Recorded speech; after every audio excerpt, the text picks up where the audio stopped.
We're asked to find the differential of the function f of x comma y, which is differential z, at the point 6 comma 8 using delta x equals 0.1 and delta y equals 0.25. To begin, the starting point is the point 6 comma 8, and the ending point is going to be 6 plus delta x, which is 0.1, comma 8 plus delta y, which is 0.25, and therefore the ending point is 6.1 comma 8.25. Next, differential z is equal to the partial derivative of f with respect to x times differential x plus the partial derivative of f with respect to y times differential y. And differential x is equal to delta x, and differential y equals delta y. When we calculate differential z, we're determining the change of z from the point 6 comma 8 to the point 6.1 comma 8.25 along the tangent plane, and then we're going to compare this to delta z, which is the true change of z along the actual function. Before we determine the first order partial derivatives though, let's write the function as f of x comma y equals 8x y to the 1/2 power. It'll be easier to find the partial derivatives with the function in this form. And now let's find the partial of f with respect to x, which means we differentiate f of x comma y with respect to x, treating y as a constant. The derivative of 8x y to the 1/2 with respect to x, treating y as a constant, is 8 y to the power of 1/2.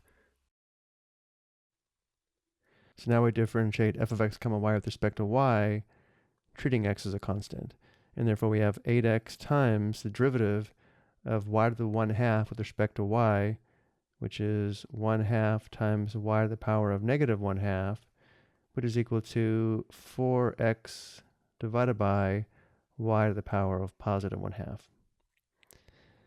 And now let's find differential z.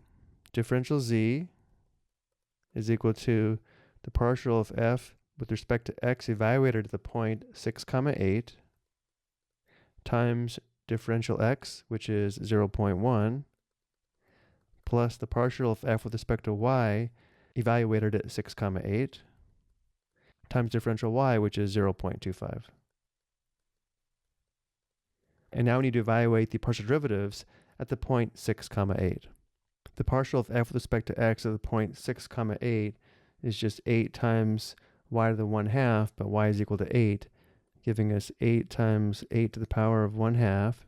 And then we still have times 0.1. Then we have plus the partial of f with respect to y at the point 6 comma 8, which is going to be 4 times 6 divided by 8 to the power of 1/2. And we still have times 0.25. I've already evaluated this to save time. It's approximately 4.38406. Notice how we are told to round to at least 5 decimal places. Let's go into this for differential z. Again, this is the change of z along the tangent plane from the point 6 comma 8 to the point 6.1 comma 8.25. And now let's find the true change in z, or delta z, which is equal to f of x2 comma y2, which is 6.1 comma 8.25, minus f of x1 comma y1, which is the original point of 6 comma 8. So now we need to evaluate the original function at these 2 points. F of 6.1 comma 8.25 is equal to 8 times 6.1 times the square root of 8.25.